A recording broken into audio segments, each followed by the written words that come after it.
അവരുടെ ആശങ്കയല്ലേ വെളിവാകുന്നത്. അവരുടെ ലക്ഷ്യം എന്താണെന്ന് മനസ്സിലാവില്ലേ കൂടുതൽ, അവരല്ലേ കൂടുതൽ എക്സ്പോസ്ഡ് ആണ്. ഞങ്ങൾക്ക് ആശങ്കകളില്ല. ഞങ്ങൾക്ക് UDFന് ഒരാശങ്ക അക്കാര്യത്തിൽ ഒരു എലക്ഷൻ സ്റ്റണ്ടാണ്.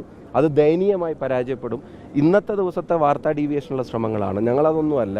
ഞാൻ ആവർത്തിച്ച് പറയുന്നു, ഭരണം ക്ലോഷറിലേക്ക് എത്തിയൊരു ഗവൺമെന്റിന്റെ അവസാനത്തെ അടവുകളിലൊന്നും ഇനിയും വരാണ്ടാവുമായിരിക്കും. ഇങ്ങനത്തെ അത്തരം കാര്യങ്ങളൊക്കെ ഉണ്ട്. അപ്പോൾ അത് ജനങ്ങൾ കൃത്യമായിട്ട് കാണുന്നുണ്ട്. ഒരു മാസം, പിന്നെ 1.5 മാസം മാത്രം ഇലക്ഷൻ ഡിക്ലറേഷന് കാത്തിരിക്കുമ്പോൾ ഈ നടത്തുന്ന നാടകമൊക്കെ ജനങ്ങൾ കൃത്യമായിട്ട് അറിയാം. ഒന്നുമില്ലാന്ന് അവർ തന്നെ ഭരിക്കുമ്പോൾ അതിൻ്റെ തലപ്പത്തിരിക്കുന്ന ആളുകൾ വിധി എഴുതിയിട്ടുള്ള ഒരു സ്ഥാനത്ത് പ്രൊസീഡ് ചെയ്യാൻ കഴിയാതെ അവർക്ക് ഉപേക്ഷിക്കേണ്ടി വന്നൊരു സ്ഥാനത്തെ തെരഞ്ഞെടുപ്പിനോട് അടുക്കുമ്പോൾ വാർത്തയാക്കാൻ ശ്രമിക്കുന്ന ഇലക്ഷൻ സ്റ്റണ്ട് ഞാൻ ആവർത്തിച്ച് പറയുന്നു.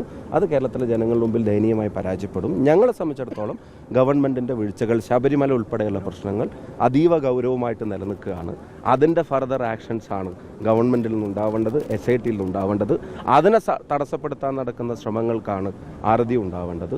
അതിൻ്റെ ക്ലാരിറ്റിയാണ് കേരളത്തിലെ ജനങ്ങൾക്ക് വരേണ്ടത്. അത് ഞങ്ങൾ ചോദിക്കും. പ്രതിപക്ഷ നേതാവ് ചോദിക്കും, KPC പ്രസിഡന്റ് ചോദിക്കും, KC ചോദിക്കും, UDF ചോദിക്കും.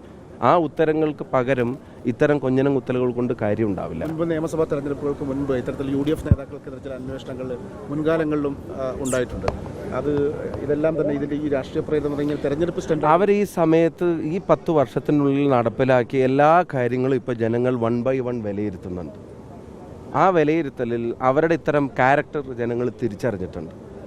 അതിനോടുള്ള ജനങ്ങളുടെ പ്രതികരണമായിരുന്നു ഞാൻ നേരത്തെ സൂചിപ്പിച്ചതുപോലെ. തദ്ദേശ തെരഞ്ഞെടുപ്പ് പോലും പ്രാദേശികമായി നടന്നൊരു തെരഞ്ഞെടുപ്പ് എന്ന് തോന്നാത്ത തരത്തിൽ കേരളത്തെ ഒറ്റ യൂണിറ്റായി ജനങ്ങൾ കണ്ടതുപോലെയാണ് തെരഞ്ഞെടുപ്പിൽ ബിഹേവ് ചെയ്തത്.